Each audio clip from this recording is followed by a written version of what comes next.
اللهم اهد قلبي وسدد لساني بحق رسول الله صلى الله عليه وسلم. الحمد لله الذي هدانا لهذا وما كنا لنهتدي لولا أن هدانا الله. اللهم صل على سيدنا محمد الفاتح لما أغلق والخاتم لما سبق الناصر للحق بالحق الهادي إلى صراطك المستقيم صلى الله عليه وعلى آله وصحبه حق قدره ومقداره العظيم. Kita selawat sama-sama boleh ya? Kita nak ajak selawat dulu sempena dengan bulan Maulid Rasulullah sallallahu alaihi wasallam. Bismillahirrahmanirrahim. Sallallahu rabbuna ala nuril mubin Ahmad al-Mustafa sayyidil mursalin. Sallallahu rabbuna ala nuril mubin Ahmad al-Mustafa sayyidil mursalin. Sallallahu rabbuna ala nuril mubin Ahmad al-Mustafa sayyidil mursalin. Sallallahu rabbuna ala nuril mubin Ahmad al-Mustafa sayyidil mursalin. Sallallahu rabbuna ala nuril mubin Ahmad al-Mustafa sayyidil mursalin. Sallallahu rabbuna ala nuril mubin Ahmad al-Mustafa sayyidil mursalin wa ala alihi wa sahbihi ajma'in. Sihat semua? Alhamdulillah, alhamdulillah. Baik, insyaAllah jalan kita bincang untuk tengah hari ni. Kita bincang untuk tengah hari ini pasport perjalanan ke akhirat. Itu petikan daripada buku sahabat dan juga guru saya Ustaz Nik Bakri Nikmat, Perjalanan Akhirat. Tapi dia ada buku ni pernah dikeluarkan satu, pasport perjalanan akhirat. Memang dicetak pasport lah, rupa pasport. Kerana kita nak menuju perjalanan akhirat ini. Baik, semua dikasihi Allah Ta'ala. Perkara pertama dalam perjalanan kehidupan manusia, hadirin semua sekali kena maklum, perjalanan kehidupan kita ini kena ada tawakal. Pertama, kena ada tawakal. Baik, Allah Ta'ala beritahu kepada kita semua dalam Al-Quran Karim ada 38 ayat berkaitan dengan tawakal. Bila orang itu duduk dalam nilai tawakal, pertama, tawakal, maka pasti dia adalah orang yang beriman. Pasti dia adalah orang yang beriman kepada Allah Azza wa Jalla. Kerana seluruh perjalanan kehidupan kita ini, daripada awal kita mula berakal, sebab sebelum sampai balik ke bawah itu kita dalam fitrah manusia yang duduk dalam nilai kebudak-budakan, keanak-anakan. Kita boleh suka nak buat apa, kita boleh menjerit bila-bila masa, kita boleh nak berguling-guling dekat mall ke apa semua. Kita tak hiraukan siapa orang sekeliling kita, kerana saat itu kita akal tak sempurna. Kita dengan diri kita, saat kita ingat balik pada keadaan sekarang ni, bila diceritakan oleh mak kita dulu kau macam ni, rasa malu pula pada diri kan. Sebab kita dulu begitu. Baik, saat kita dah mula berakal, bila mula dah berakal, maka seluruh daripada perjalanan manusia itu dia kena ada nilai bertuhan. Nilai bertuhan. Baik, kerana itulah semua yang dikasihi Allah Ta'ala, antara yang Allah Ta'ala bagi tahu kepada kita bila mana daripada firman-Nya, auzubillahi minasyaitonirrajim, ya ayyuhallazina amanu zkuru ni'matallahi 'alaikum iz hamma qaumun an yabsutu ilaikum aydiyahum fakaffa aydiyahum ankum wattaqullah wa 'alallahi falyatawakkalul mu'minun. Itu Allah firmankan berkaitan dengan tawakal. Baik. Wahai orang yang beriman, sekali lagi dengar pula, wahai orang yang beriman, ittaqullaha haqqa tuqatih. Sekali lagi dengar. Bila Allah melafazkan dengan firman-Nya, wahai orang beriman, kena ingat Allah kasih dan sayang sungguh-sungguh kepada orang beriman. Allah nak jaga orang beriman jangan sampai tercalar akidah dia, jangan sampai tergugat keimanan dia dengan perjalanan kehidupan dia. Karena itu Allah Ta'ala bagi tahu kepada kita, wahai orang yang beriman, kenanglah kamu seluruh daripada nikmat-nikmat yang telah kamu perolehi, nikmat yang telah kita dapat. Okay. Nikmat apa? Dia antara perkataan para ilmuwan, para guru berkata, dia adalah mengenang siapa yang memberi nikmat. Itulah tanda syukur. Bukan meraihkan, bukan menggunakan, bukan menyantuni benda yang kita dapat tu. Tak salah, jangan pula salah faham. Soal kita dapat kereta cantik, tak salah, pakailah kereta tu. Rumah besar, pakailah, gunalah rumah tu dengan sihat yang ada, silakan. Namun pada orang yang berakal, yang sempurna, bila melihat kepada nilai syukur, dia akan pandang pada siapa?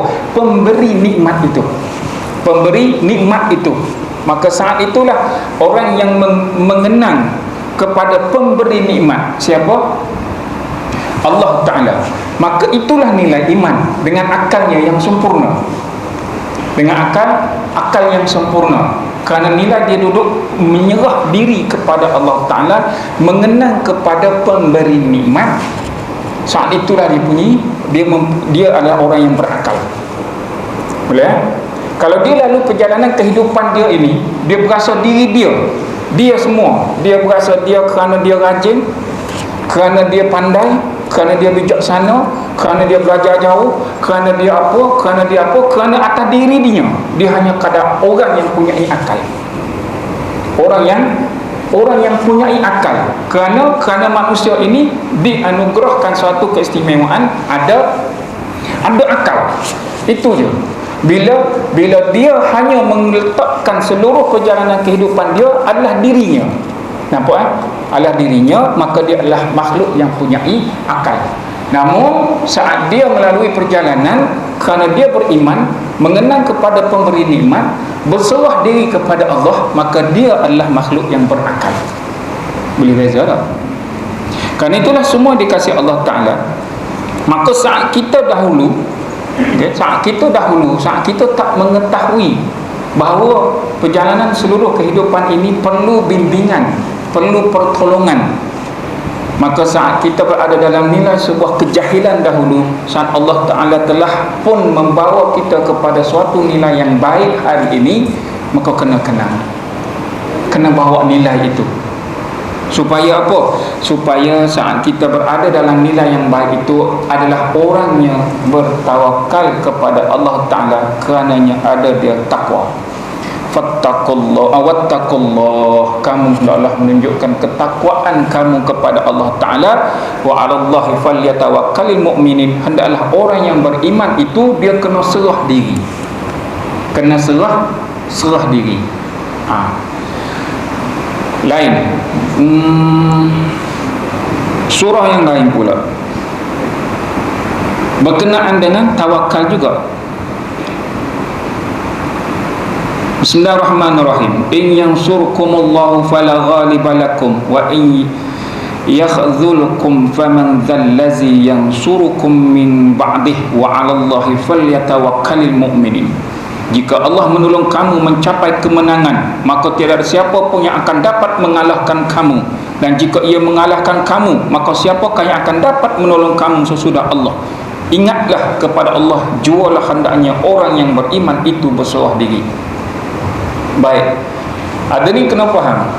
Saat dah dikeluarkan Allah Ta'ala daripada alam kejahilan manusia, jahilan individu, saat dia berada dalam nilai petunjuk hidayah daripada Allah Ta'ala, saat itu dia beroleh suatu kemenangan.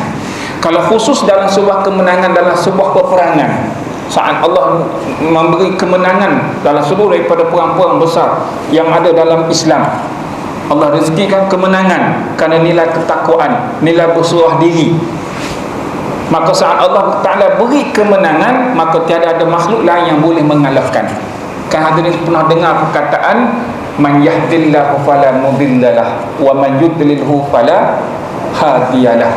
Siapa yang Allah Ta'ala rezekikan pada dia petunjuk, dapat hidayah, pertolongan, kasih sayang, apa segalanya daripada Allah Ta'ala, dikeluarkan daripada kegelapan kepada cahaya, maka saat berada dalam cahaya itu, petunjuk itu, tiada ada makhluk lain yang boleh menyesatkannya melainkan Allah. Sama bila Allah sesatkan dia, maka tiada ada makhluk yang boleh bawa dia kepada jalan kebenaran melainkan Allah Ta'ala juga.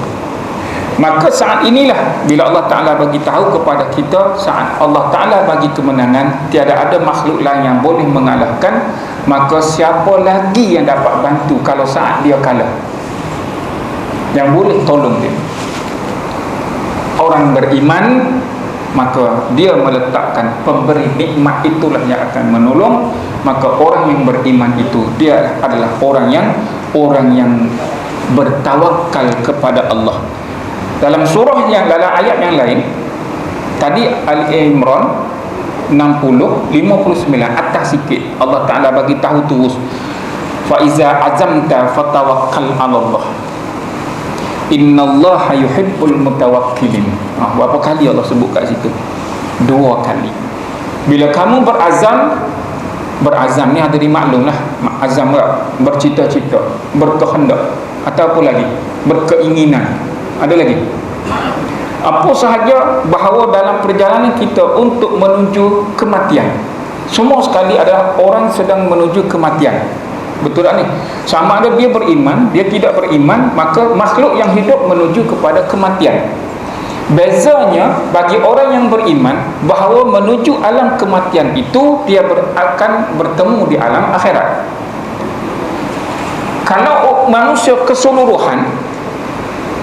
keseluruhan sekiranya dia tidak beriman dan tidak meletak dirikan dalam nilai agama Islam, maka perjalanan kematian dia berakhir dengan mati situlah, habis, selesai. Maka alam akhirat ada yang percaya, ada yang tak percaya. Kalau setengah daripada setengah yang percaya, maka alam akhirat adalah alam yang kedua yang perlu dilalui dengan fasa baharu. Maksudnya hari pertama dia mati, maka hari itu dia perlukan apa? Bagi fahaman yang setakat saya duduk dengan bercampur dengan orang Sia, bercampur dengan orang Cina kat Kelantan, orang ada dalam anutan Buddha, hari pertama hari kematian perlu berbelanja banyak, perlu berbelanja banyak. Maka dibekalkan dengan duit, dibekalkan dengan makanan, dibekalkan dengan pakaian indah-indah, sebab hari pertama di alam akhirat. Kerana itu yang dipercaya, diperhiaskan dengan begitu cantik, baju yang mahal-mahal, letak duit atas dada, letak dengan apa sahaja, barang-barang kemas apa semua, sebab nak berbelanja di alam akhirat. Itu yang dia percaya. Tapi biasanya tak ada satu malam. Lepas tu bisingnya pagi esok apa dia, kubur berlubang. Bising kubur berlubang, kita belum tahu kata macam mana kubur berlubang. Pergi tengok, ada hantu mana, hak kepala hitam, hak korek kubur ni, gang-gang Tomb Raider ni. Gang-gang ni lah dicari ni, mungkin di kalangan anak cucu dia sendiri kot, mana tahu kan. Mana tahu, berlubang sungguh kan pergi curi tu. Bayangkan pakai gigi palsu emas, esok gongak. Dan itu dia percaya. Maka orang yang beriman kepada Allah Ta'ala, bila menuju ke alam akhirat, bahawa di situ hari perhitungan, pembalasan, maka bekalan dia bukan berbentuk material, bukan berbentuk duit, bukan berbentuk kereta, bukan berbentuk pakaian. Kita hanya bawa kain kapan. Betul. Yang bekalan utama adalah amal soleh. Maka perjalanan untuk menuju ke akhirat, membawa amal soleh itu, dia membawa nilai apa? Adakah tadi, ulang semula, adakah dia membawa nilai berserah diri kepada Allah Ta'ala dengan seluruh perjalanan diri dia, atau dia bawa dengan dirinya dengan segala yang dah telah disebut tadi. Bawa betul-betul diri dia. Baik, sekarang ayat ini kalau bincang tentang musyawarah, tentang macam mana mencari jalan penyelesaian dalam agama dalam surah Al-Imran ayat 159 ini. Namun kalau kita ambil dari sudut konteks faiza azamta fatawakkal 'alallah, maka bagi orang yang beriman, dia letak dalam sudut mana? Dia berhasrat, bercita-cita, berkehendak dalam konteks apa? Tak salah nak cari keperluan dunia, silakan, tapi janganlah sampai masa dunia itu masih melekat di tangan dan dibawa ke dalam hati. Para ilmuwan, para guru tu tetap berkata hanya letak di tangan sahaja nilai sebuah dunia. Saat lepas.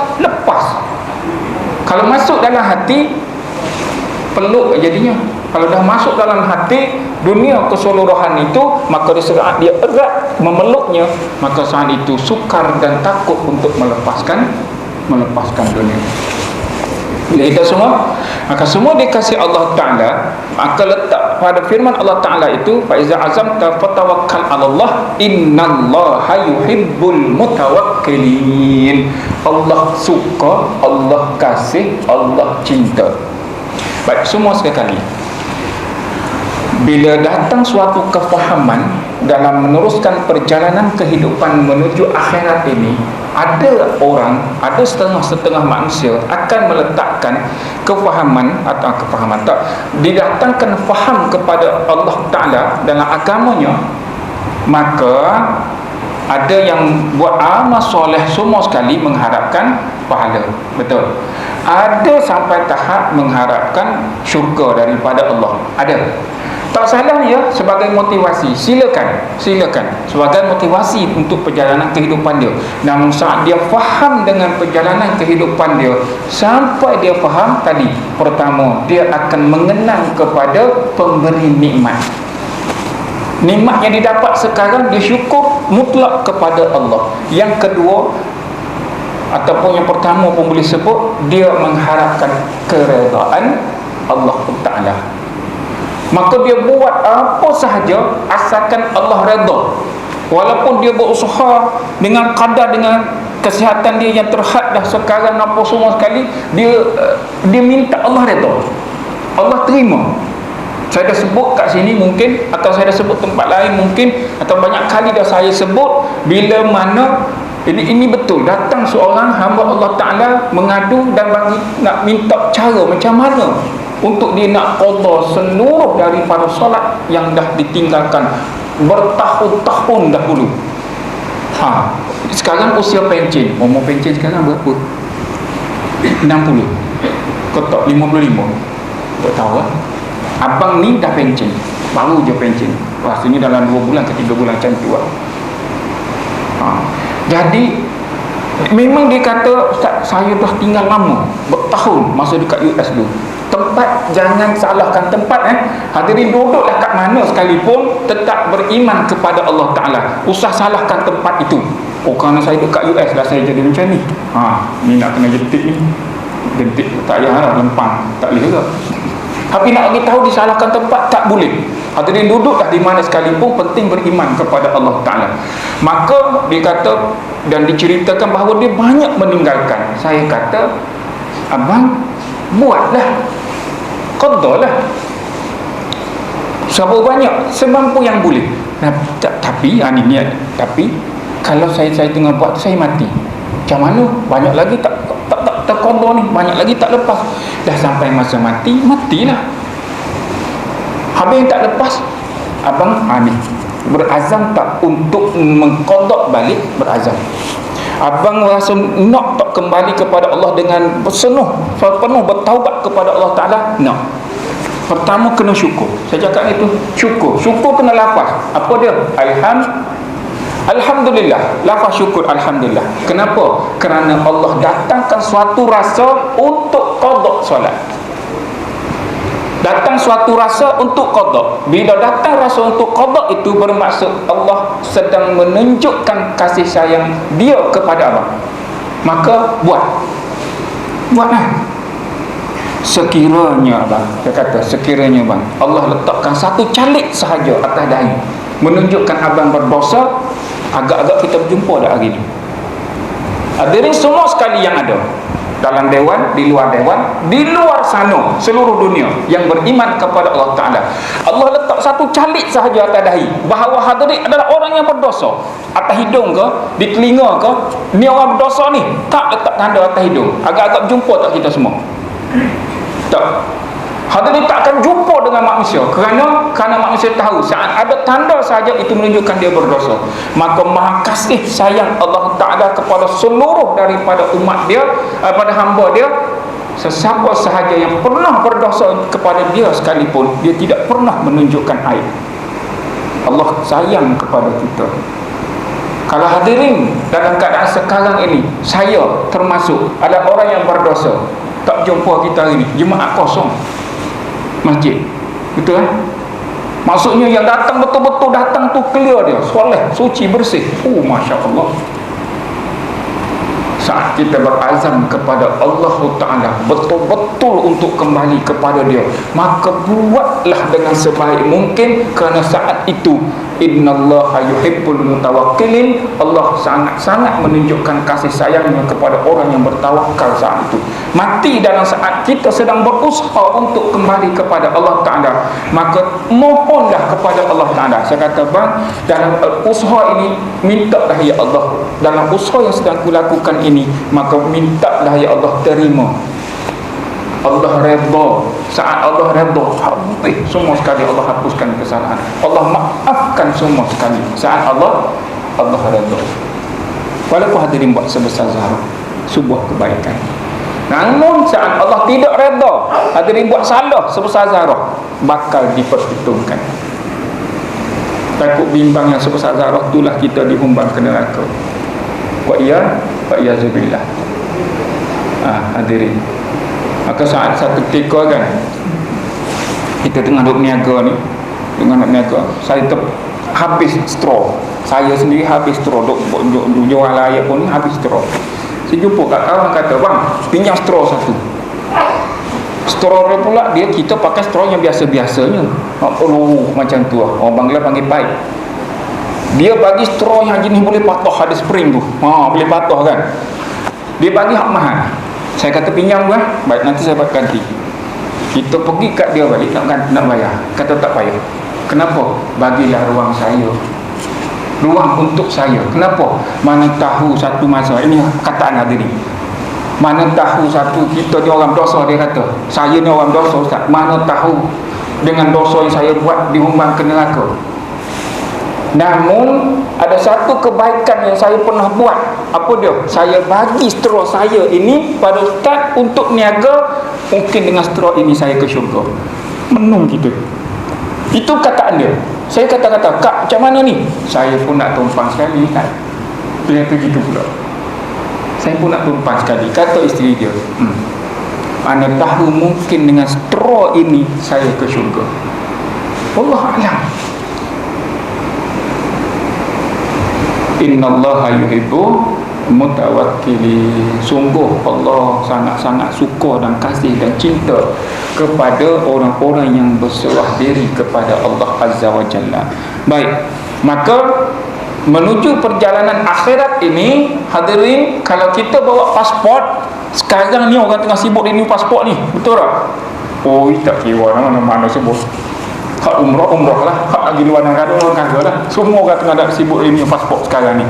Okay, baik.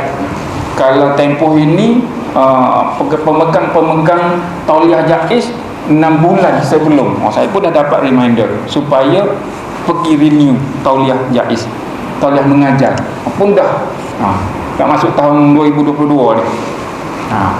Hadirin, kalau kita boleh berusaha, berikhtiar sungguh-sungguh nak membawa nilai dalam seluruh perjalanan kehidupan, maka tolong bawa nilai yang sama untuk perjalanan akhirat. Kalau perlu kepada pasport, apa perlu kita kena bawa? Apa dokumen-dokumen yang perlu kena ada? Baik.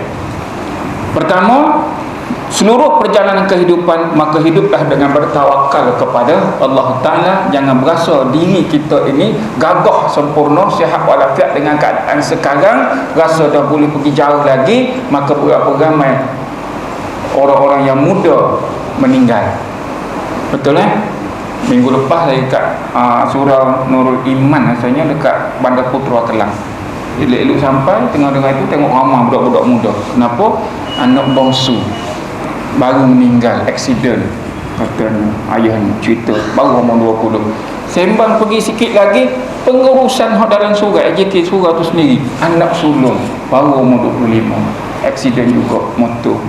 Kata Masya Allah, Subhanallah. Hadirin, maka berapa banyak daun-daun muda yang gugur. Boleh? Ulang lagi sekali, merentasi perjalanan akhirat bawa nilai tawakal kepada Allah Ta'ala. Kita tak ada keupayaan, banyak berserah diri kepada Allah Ta'ala, banyak berserah diri. Baik, pukul apa dah? Zuhur pukul 1:04 minit, 2 minit. Masa cuba berhenti cepat je tu. Nasi kita ada ke tak ni? Kalau ada apa-apa pengumuman ke? Ada oh betul lah, tak ada hari ni. Baik, tak apa, timbalan nasi ada. Baik, semua dikasih Allah Ta'ala. Yang kedua, dalam perjalanan kehidupan ini kena kenal musuh. Tadi hidup dalam tawakal, ini banyak, dia banyak pecahan, saya ambil sikit-sikit. Yang kedua, hadirin kena kenal musuh. Siapa musuh kita? Bukan cerita hadirin tengah bergaduh dengan orang sekarang ni, tak. Bukan cerita hadirin tengah bertekak, tengah bergaduh dengan jiran, dengan apa semua sekali, tak. Dia bukan musuh kita. Maka siapa musuh kita? Musuh kita, hadirin semua maklum, innahu aduwwum mubin. Siapa? Syaitan. Maka syaitan itu adalah musuh kamu yang paling nyata.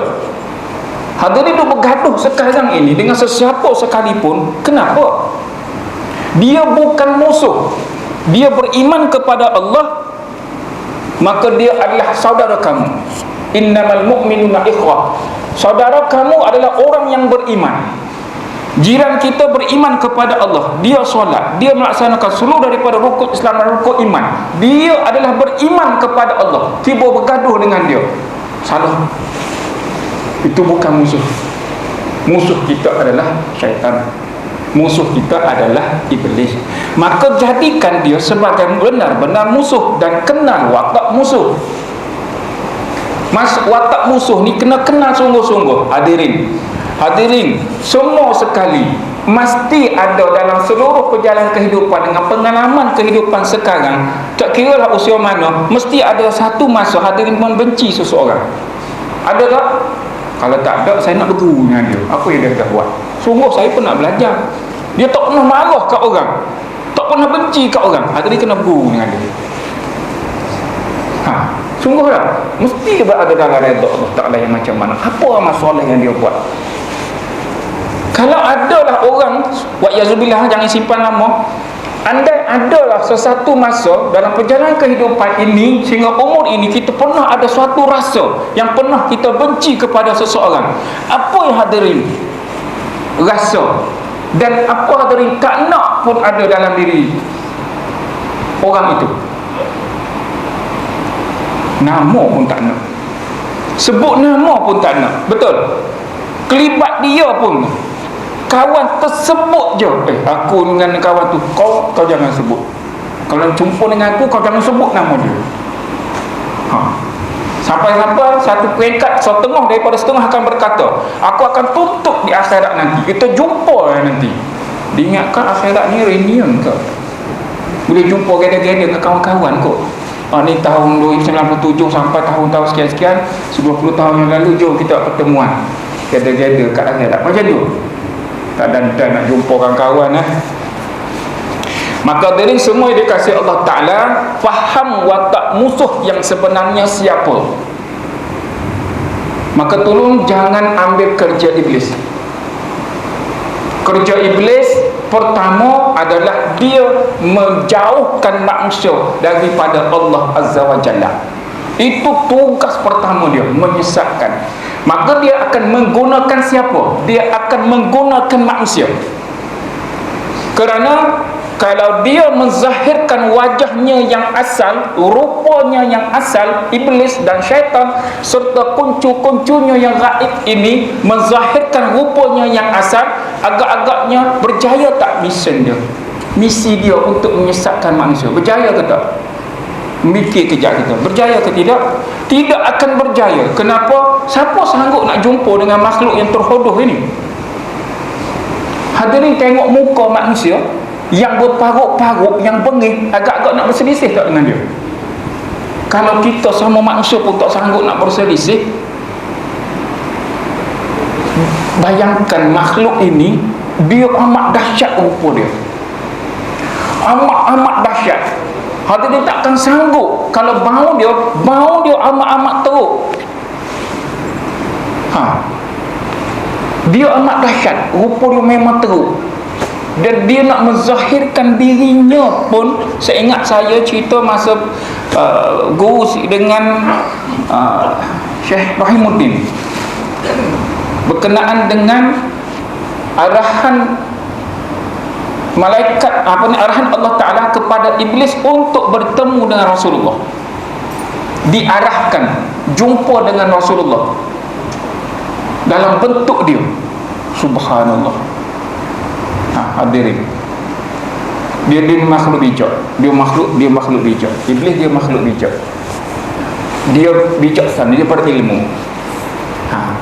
Dia sanggup berhadapan dengan Rasulullah dengan rupanya yang asal, dan dia sanggup menceritakan seluruh daripada kebenaran. Dia jujur saat itu. Hadirin semua maklum, iblis menipu nombor satu. Dia cari jalan untuk menyesatkan manusia. Namun saat dia diperintahkan Allah Ta'ala berjumpa dengan Rasulullah, dia mesti bercakap benar. Dia mesti jujur sejujur-jujurnya. Kalau dia tipu walaupun sebesar zarah, dia dimatikan Allah Ta'ala saat itu juga. Saat dia berhadapan dengan Allah Ta'ala, dengan Rasulullah tanya satu soalan pertama, siapa musuh kamu? Hadirin bayangkan begini. Hadirin orang Kedebek, tahu Kedebek tak? Samsing, memang samsing sungguh. Hadirin masuk kampung kan, pergi jumpa ketua kampung seorang-seorang. Hadirin pergi maki ketua kampung depan anak buah ketua kampung. Agak-agak balik dengan selamat tak? Kau tu ke bumi kat situ tu, koma kat situ. Iblis saat berjumpa dengan Rasulullah, dia datang dengan seorang diri, berhadapan dengan Rasulullah, dengan sahabat sekeliling. Rasulullah tanya dia, siapa musuh kamu? Engkau Muhammad dan seluruh yang mengikutimu. Sahabat ada kat sebelahnya. Hadirin, engkau Muhammad dan seluruh yang mengikutimu. Maka hadirin, kita semua adalah dimusuhi oleh iblis. Allah berfirman, innahu yarakum huwa qabiluhu min haitsu la tarawnahum inna ja'alna syayatina awliya'a lil ladzina la yu'minun. Sesungguhnya makhluk ini memerhatikan kamu dari satu penjuru, dari sudut penjuru yang mana kamu tidak boleh melihatnya. Dan sesiapa yang menjadikan syaitan ini sebagai wakilnya, walinya, penolongnya, maka mereka itulah orang yang tidak beriman kepada Allah Ta'ala. Sebab tu bila datang setengah daripada setengah kata, aku nampak ni ada kat pokok tu satu, Imam Syafi'i kata mengucap semula. Aku nampak kat simpang tu, nampak ada bawa lukung anak apa semua. Mungkin orang sesat aku. Oh ada tu, rambut panjang juga. Sesiapa yang mendakwa melihat makhluk ini secara zahir dan nyata berkata bahawa aku melihat dengan perukatan perwatakan begini, maka dia kena mengucap balik. Dia kufur dengan firman Allah Ta'ala. Allah Ta'ala dah bagi tahu awal. Jangan main. Kalau setakat kelibat tu, kelibat. Yang kita kejut kot. Kan? Baik. Masuk Zuhur dah. Baik. Maka satu, yang kedua, kena faham perjalanan kehidupan kita, kena kenal watak musuh. dan siapa musuh kita yang sebenar. Maka saat hari ini kita bergaduh dengan sesiapa, maka tolong jangan ambil kerja iblis yang memisahkan, yang menjarakkan manusia daripada beriman kepada Allah Ta'ala, yang memutuskan silaturahim antara orang-orang yang beriman. Maka cantum kembali dan jadi orang yang memaafkan. Jadi kita barakallahu fikum jami'ah. Allah berkati ke atas kita semua. Tahniah yang hadir pada hari ini dapat datang dengan sebaik mungkin melalui Masjid Pro kan. Pendaftaran itu ada berlaku penggiliran dan segala kelemahan daripada pengurusan pihak masjid mohon maaf, jangan duduk maaf selalulah. Dan doa yang terbaik insya-Allah. Assalamualaikum warahmatullahi wabarakatuh.